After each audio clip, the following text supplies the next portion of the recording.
The ancient forests of Morocco are places of profound beauty and deep mystery.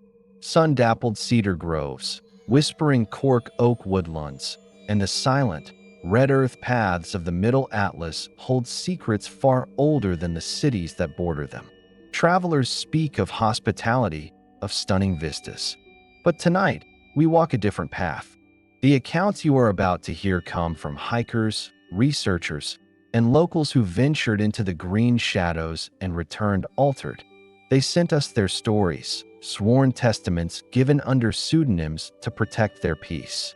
They are engineers, guides, students, practical people. And what they insist they met in the twilight places defies every known law of the natural world.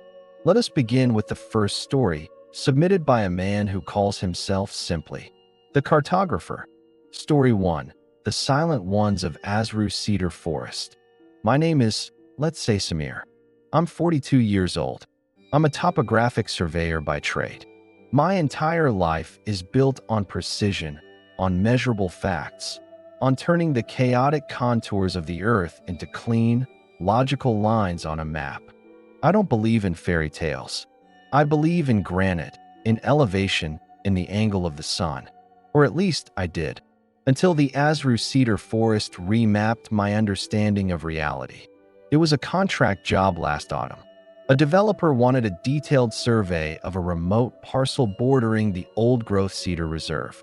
My assistant had fallen ill, and against my better judgment, I decided to conduct the preliminary scouting alone. I figured a day's hike, some GPS markers, nothing I hadn't done 100 times before. The air was cool and crisp, smelling of pine resin and damp earth. The light in a cedar forest is different. It's a muted, green-gold light, broken into pillars by the massive, ancient trunks. It feels cathedral-like, peaceful. For the first few hours, it was. I heard birds, the distant chatter of Barbary macaques, the wind sighing through the high branches. Normalcy. The silence came first. Not a gradual quieting, but an absolute, sucking void of sound. One moment, the forest was alive. The next, it was dead. No birds, no insects, no wind. The only sound was the unnaturally loud crunch of my own boots. I stopped. My skin prickled, the hair on my arms standing up. It was the feeling you get when you know, on a primal level, that every living thing around you has frozen in terror. Then came the smell. It cut through the clean scent of cedar, a thick, musky odor, like wet fur left to rot in a damp place. Undercut with something coppery, like old blood. I saw movement between the trees to my left. A flicker of grayish-brown. I turned my head, slowly, my hand going to the knife on my belt. Then I saw it. Or them. Two figures, standing maybe 50 meters away, partially obscured by a thicket. They were upright, on two legs. Tall, maybe 7 feet. My brain, desperate for a reference, screamed bear for a second. But bears don't stand that still. And they don't have that proportion. Their shoulders were hunched, powerful, but the limbs were too long, too lean. They were covered in a shaggy, matted pelt, the color of dirty fog and tree bark. But it was the heads that shattered any semblance of normality. They were elongated, canine, but wrong. The snouts were too short, the brow ridge too pronounced, giving them a sinister, almost thoughtful profile. And their eyes, a pale, sickly yellow, like old lamplight. They held no animal curiosity. They held a cold, calculating observation. They were studying me.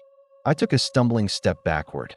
In unison, without a sound, both creatures mirrored my movement, gliding one step forward from the thicket. No rustle of leaves, no snap of a twig, utterly silent. I froze. They froze. A test. I broke into a run, abandoning my equipment, crashing through the undergrowth in a blind panic. I could hear nothing behind me, no pursuit. I dared to glance back. They were gone. Relief, sharp and nauseating, flooded me. I slowed, gasping, leaning against a tree. That's when I saw the third one. It was perched 15 feet up in the branches of a cedar to my right.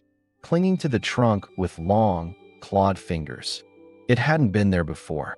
It had circled me, in complete silence.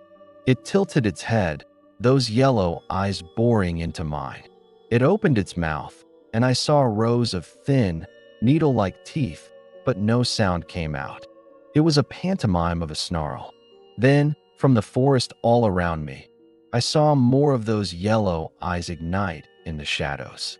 5, 6 pairs. They had never been chasing me. They had been hurting me. I don't know what primal switch flipped in my brain. I didn't run deeper into the woods.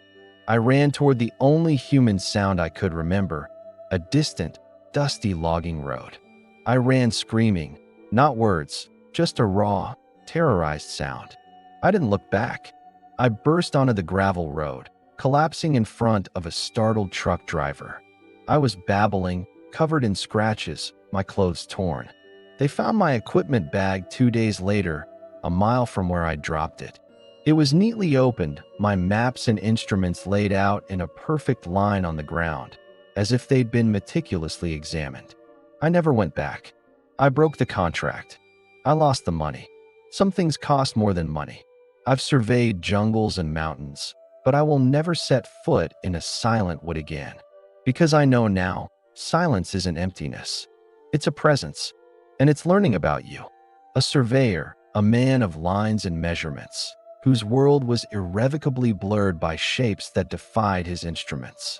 The ancient cedars of Morocco are a World Heritage Site, a treasure. But what else do they shelter in their timeless shadows? Our next story comes from the edge of the Sahara, where the woods thin and the sand begins, a place where the lines between desert jinn and something more tangible bleed together. Story 2. The Sand Burrowers of Figig Oasis. My name is Layla. I'm 28, a doctoral candidate in cultural anthropology. My focus is on Amazigh folklore, specifically pre-Islamic entity narratives in the Oasis communities. I was a skeptic. I recorded stories of Al-Ghula and desert spirits as cultural metaphors, psychological manifestations of isolation and harsh environments. I thought it was all beautiful, symbolic fiction. My thesis was going to deconstruct the myth. Then, in Figig, the myth deconstructed me. Figig is a chain of 7 ancient ksawers, fortress villages, built around a vast, sprawling Pommery. It's a labyrinth of crumbling clay walls, narrow alleys, and the constant, quiet rustle of date palms. I was there for 3 months, living with a local family, recording elders' tales. My favorite place to transcribe notes was an isolated, abandoned irrigation channel at the northern edge of the Pommery, where the cultivated land fought a constant battle with the encroaching dunes. It was peaceful, especially at dusk. The air would turn cool, carrying the scent of wet earth and ripe dates, and the sky would blaze with colors you only seem to find in the desert. It started with the dogs. The Ksawer is full of semi-feral dogs, noisy, quarrelsome, always present. One evening, as I sat against the old clay wall, their barking from the village changed.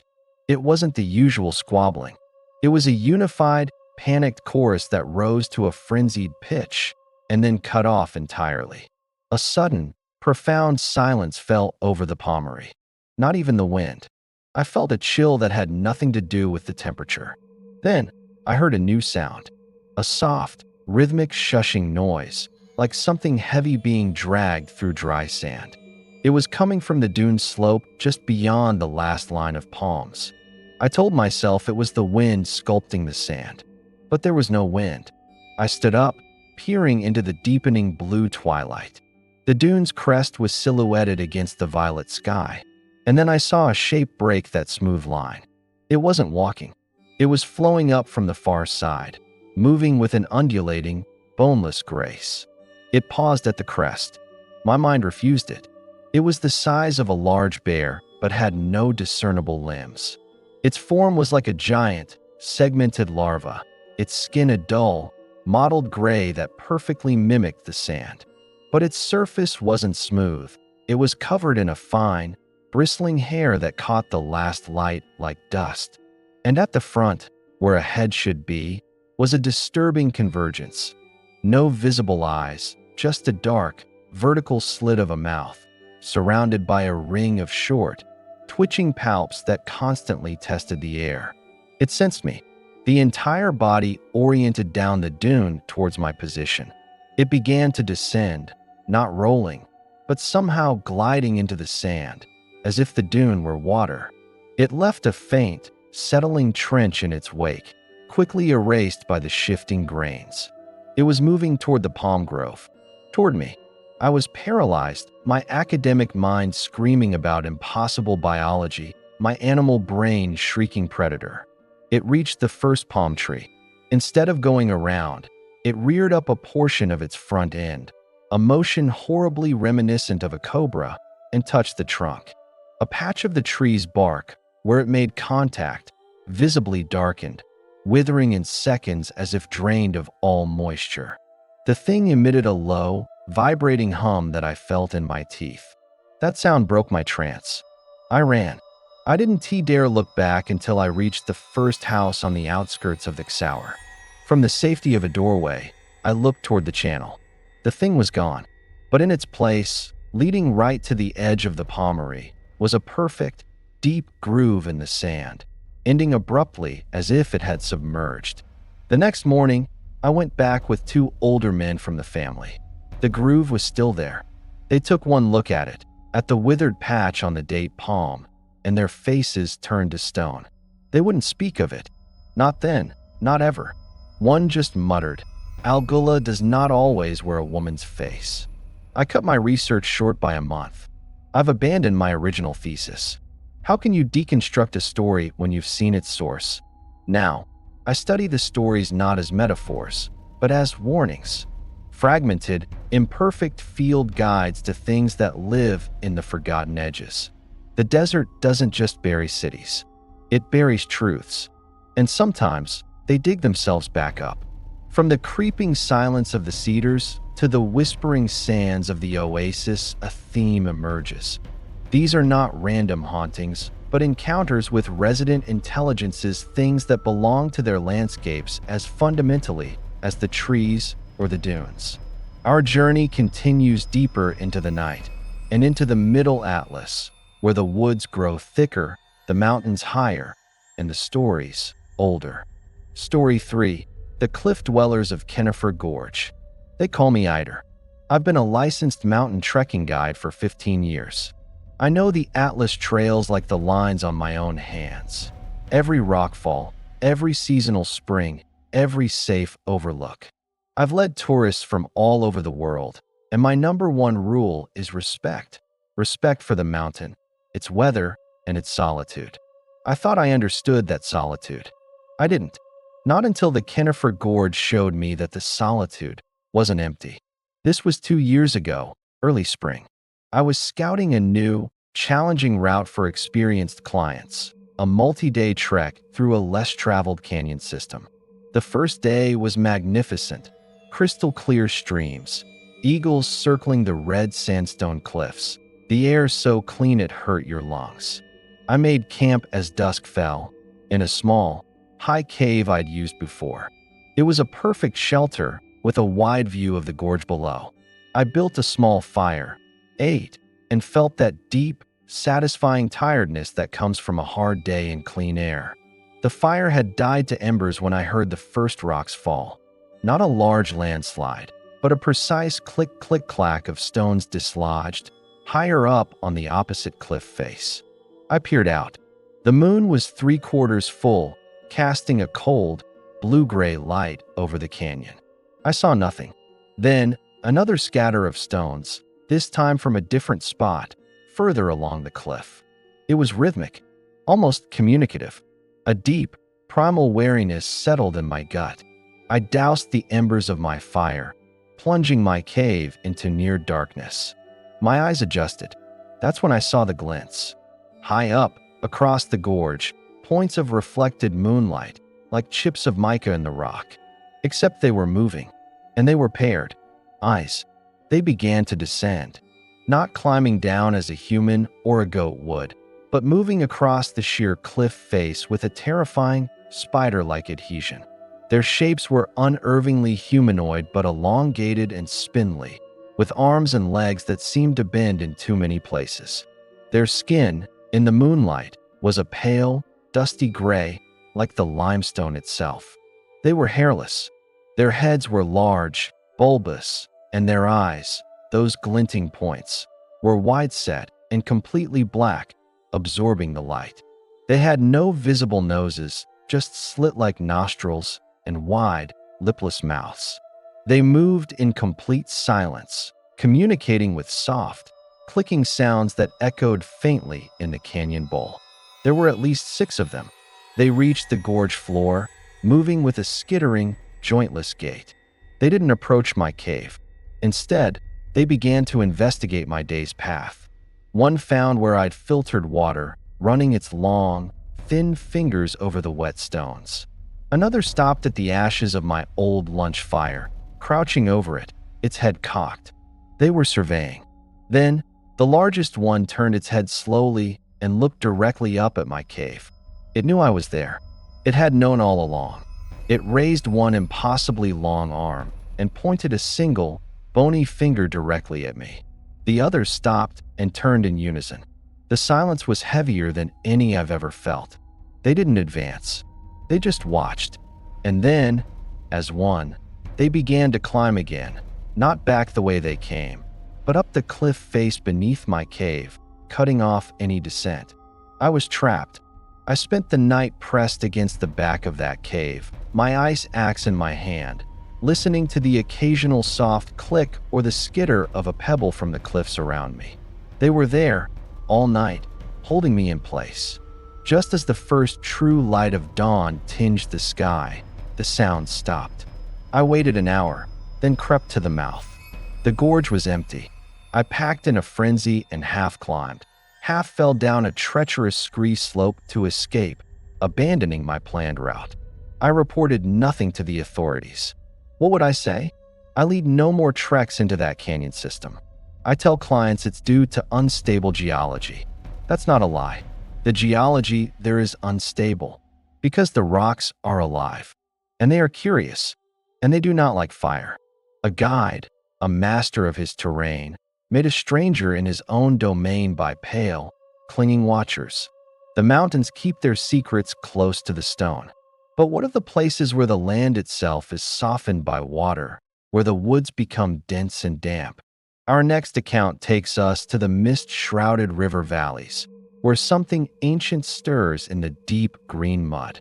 A guide, a master of his terrain, made a stranger in his own domain by pale, clinging watchers. The mountains keep their secrets close to the stone. But what of the places where the land itself is softened by water, where the woods become dense and damp? Our next account takes us to the mist-shrouded river valleys, where something ancient stirs in the deep green mud. A guide, a master of his terrain, made a stranger in his own domain by pale, clinging watchers. The mountains keep their secrets close to the stone. But what of the places where the land itself is softened by water, where the woods become dense and damp? Our next account takes us to the mist-shrouded river valleys, where something ancient stirs in the deep green mud. Story 4. The Mudwebs of the Alm Arubaya Headwaters. My name is Kareem. I was 21, a biology student on a solo camping trip to collect freshwater macroinvertebrate samples from the upper tributaries. I was obsessed with life, cataloging it, understanding it. I believed everything in an ecosystem could be named, filed, understood. My professor warned me about the remote stretches of the river, said they were forgotten. I thought he meant understudied. He didn't. He meant forgotten. The spot was perfect. A small, clear pool fed by a spring, surrounded by colossal, moss-covered plane trees and thick ferns. The air was perpetually damp and cool, smelling of rotting vegetation and sweet wild mint. I set up my tent on a rare patch of dry ground, meticulously laid out my sampling trays, nets, and jars. The first afternoon was productive, filled with the quiet focus of my work. As twilight bled into the forest, a thick, creamy fog began to rise from the river, swallowing the trees in silent, gray waves. It was beautiful, if a bit isolating. The first thing I noticed was the absence of frogs. A wetland at dusk should be a cacophony. It was silent. Then I saw the webs. Not spider webs. These were thick, ragged sheets of a dull, gauzy substance strung between the ferns and tree roots along the water's edge. They looked like filthy, discarded cheesecloth. I poked one with a stick. It was tough, fibrous, and slightly sticky. It smelled of pond scum and something else, a sweet, sickly odor, like decaying lilies. I felt a prickling on my neck, a sense of profound violation, as if I'd stumbled into a larder that wasn't mine. I heard a soft, sloshing pull from the center of the spring-fed pool. The fog was too thick to see through. I turned my headlamp on, its beam cutting a stark, white tunnel through the mist. And I saw it. The surface of the water was bulging upward, as if something large was rising from the muddy bottom. It broke the surface not with a splash, but with a slow, gelatinous heave. It was a mound of that same gray, webby material, covered in algae and dripping with silt. Embedded within it, like flies in amber, were shapes: a partially dissolved fish, a water bird, the skull of a small mammal. And then the mound unfolded. Long, boneless appendages, like the legs of a gigantic water-striding insect, extended from its sides, feeling the air. At its center, a puckered orifice opened, lined with rows of tiny, crystalline hooks that caught my light. It had no eyes. It simply oriented the full, horrifying flower of its body toward my beam. It didn't charge. It bloomed. More of the fibrous webbing shot out from its main mass, not at me, but at the trees around my campsite. The sticky strands hit the trunks and spread, thickening rapidly, as if the very mist was solidifying into a cage. It was building a new web, and I was at the center. The sweet rot smell became overpowering. I stumbled backward, tripping over my own sampling gear. A strand landed on my boot, and I felt an immediate, cold numbness shoot through the leather. I ripped my foot away, leaving a piece of the sole behind, already dissolving. I ran, crashing blindly through the ferns, away from the water, the beam of my headlamp dancing madly. Behind me, I heard a wet, rustling expansion and the terrible, silent pull of more webbing being deployed. I ran until I collapsed from exhaustion, miles downstream, in a village. I was shaking, my boot eaten through to the sock, my skin clammy. I told no one the full story. I said I'd had a bad allergic reaction, gotten lost. I abandoned all my equipment, my tent, my samples, my expensive kit. It's all still there, wrapped in that gray, digesting shroud.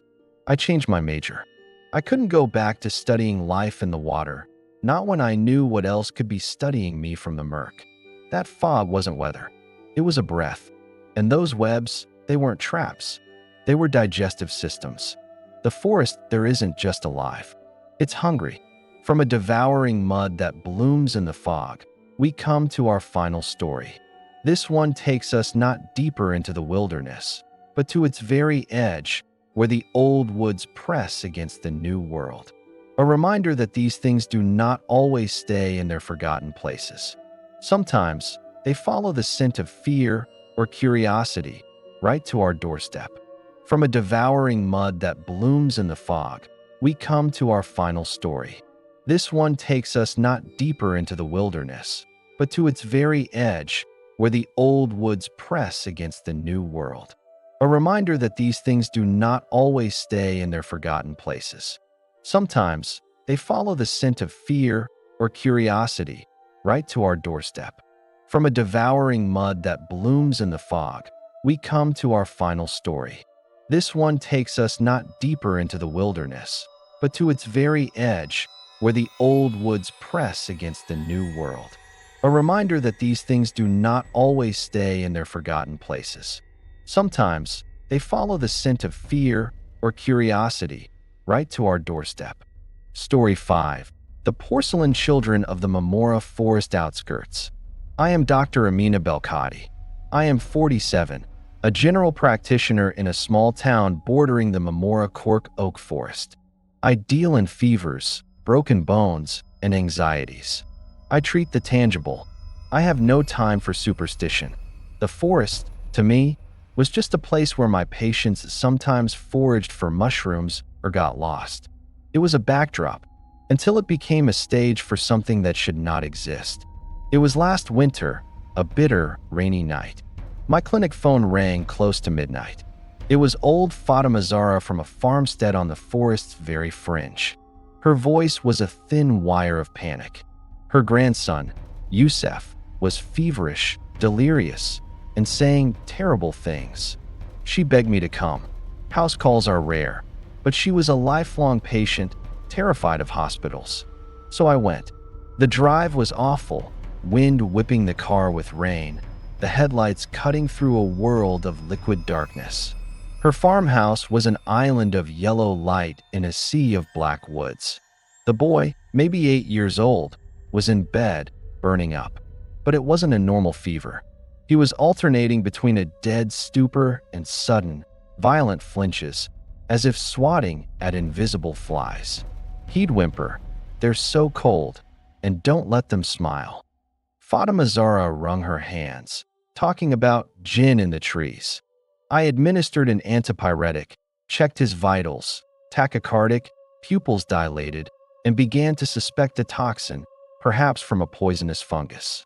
I needed my larger medical bag from the car. I stepped out onto the porch. The rain had softened to a drizzle, and that's when I saw them in the mud of the farmyard, glittering in the porch light. Footprints. Small, child-sized, bare feet. But they were perfect. No arch, no individual toe marks. Just smooth, oval depressions leading from the tree line to just beneath Youssef's bedroom window and back again. My blood went cold. I followed the tracks with my flashlight beam to the edge of the light, where the forest began. And I saw them. 3 figures, standing just beyond the first row of gnarled oaks. They were the size of children, perhaps Youssef's age. But their skin was a stark, gloss white, like polished porcelain or old bone. It reflected the flashlight in sickly sheets. They were completely hairless, nude, and genderless. Their faces were smooth, featureless ovals save for 2 things: wide, black, glassy eyes that held no spark of life or curiosity, and wide, lipless slits for mouths. They stood perfectly still, arms at their sides. They didn't blink. One of them slowly raised a hand, a motion as fluid and artificial as a mannequin's, and pointed a single, seamless finger at the house. At Youssef's window, a sound escaped me, a gasp of pure, professional disbelief shattering. At the sound, all 3 heads tilted in perfect, mechanical unison. Then, their mouth slits stretched, not into smiles, into wider, crescent-shaped gashes that split the lower half of their faces. No teeth, just darkness. It was a mockery of human expression. I stumbled back toward the door. They didn't chase. They simply took 1 step forward, in unison, from the trees into the farmyard. Then another, a slow, deliberate advance. Their feet made no sound in the mud, leaving those same perfect, soulless prints. They weren't running. They were claiming. I slammed the door, locked it, and shoved a chair under the knob. From the window, I watched them stop in the middle of the yard. They simply stood there, in the rain, staring at the house. Waiting. I called the police. I said there were intruders, dangerous ones. By the time they arrived 20 minutes later, the yard was empty. Just the footprints, which the officers dismissed as some kids playing a prank. They found nothing. I stayed until dawn, when Youssef's fever broke as abruptly as it had come. His first coherent words were, "The white children are gone." They got what they wanted. I never asked what he meant. I forced a transfer for him and his grandmother to a city clinic the next day. I still practice medicine, but I no longer make house calls near the forest after dark. And I understand now what true illness is. It's not a virus or a bacteria. It's a presence from an older, colder world, one that can mimic a shape to get what it needs and leaves perfect, empty footprints where a child's soul used to be. 5 stories. 5 fractures in reality, witnessed by a cartographer, an anthropologist, a guide, a biologist, and a doctor. Practical people all. Their accounts paint a chilling portrait of the Moroccan woods not as mere geography, but as a layered ecosystem where, beneath the known flora and fauna, older, stranger things persist.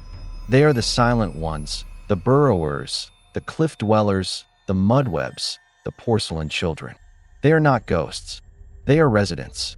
These encounters share a common thread, an intelligence that is utterly alien, yet deeply territorial, observational, and interactive. They do not merely haunt. They investigate. They herd. They claim. They remind us that the oldest forests on this planet have had a very, very long time to grow things other than trees. If you have ventured into the deep woods, in Morocco or anywhere else, and returned with a story that clings to you like a cold mist, we invite you to share it in the comments below. You are not alone in the silence. Thank you for walking these dark paths with us tonight.